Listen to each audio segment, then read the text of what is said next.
True identity, the power that is me. We are destined fire, trapped in this machine.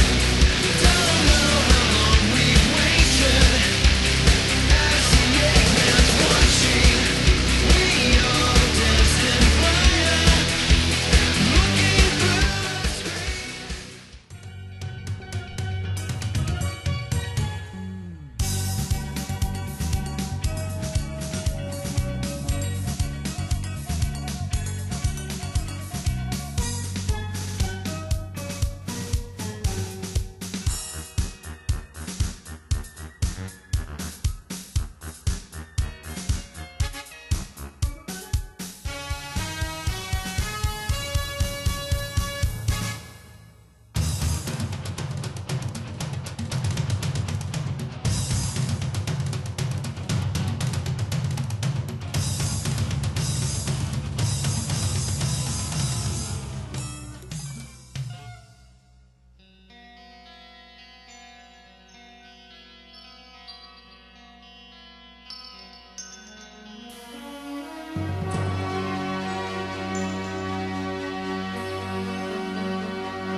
Talking about Tomba 2 is probably going to be difficult, on the grounds that there's not really a lot I can say that's ever going to do this game justice, because nothing I do is ever going to do this game justice, because even when the game was released, it wasn't given justice.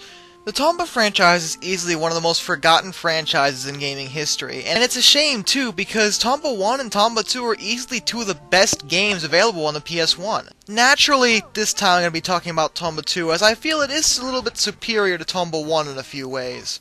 That's not to say Tomba 1 is a bad game, I strongly recommend it too, but Tomba 2 is always going to be my favorite.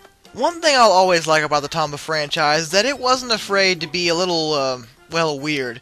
Your enemies are the evil pigs, and you play a character named Tomba who wears green shorts and has pink hair.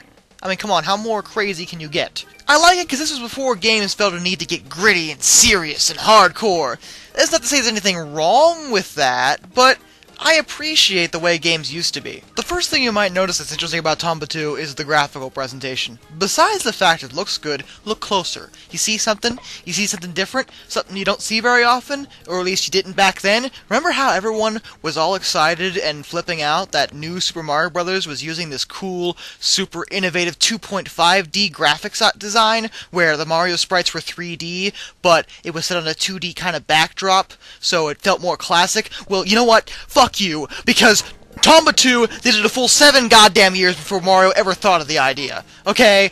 I'm sorry, I get very temperamental about that. I was like one of the only ones who was pointing this out, because no one remembers Tomba 2 but me. Not only did Tomba 2 do the 2.5D idea, but it did it better. Because not only is it 2.5D in that you move on a 2D axis with 3D sprites, but there's different paths you can take to get the 3D feel more depth.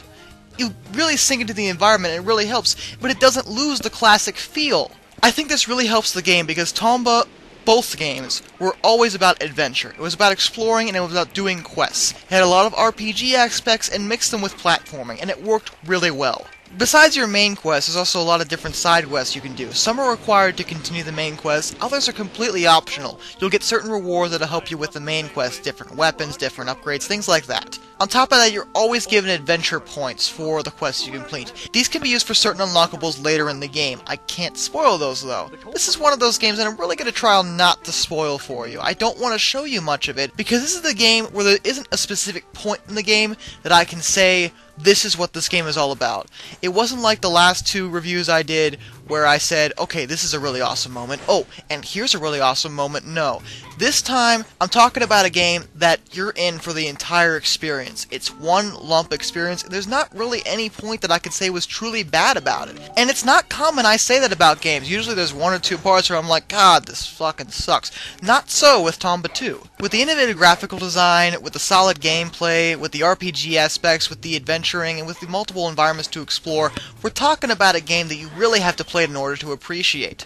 I mean, don't get me wrong, I can go on and on about how fucking awesome Tomba 2 is, but you're never gonna understand why it's good until you actually play the game, so if you ever get the chance, I implore you, please give the game a shot. I promise you, you won't be disappointed. So, until next time, this is Darkness, and I bid you all a fond farewell.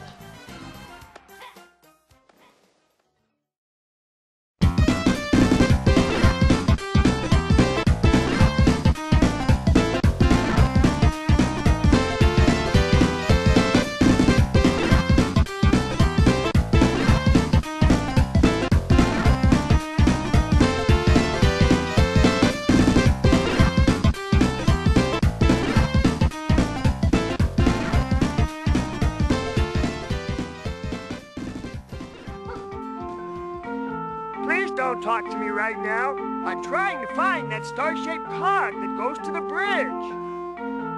Let's see. I had it when I went to the drying net, and that was the last time. You have it? Great! Now I can finally raise the bridge.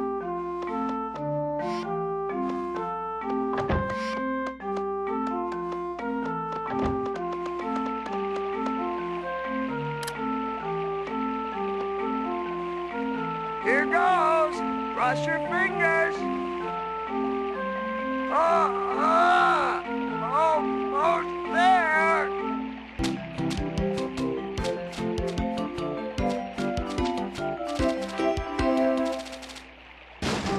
Okay, it's up.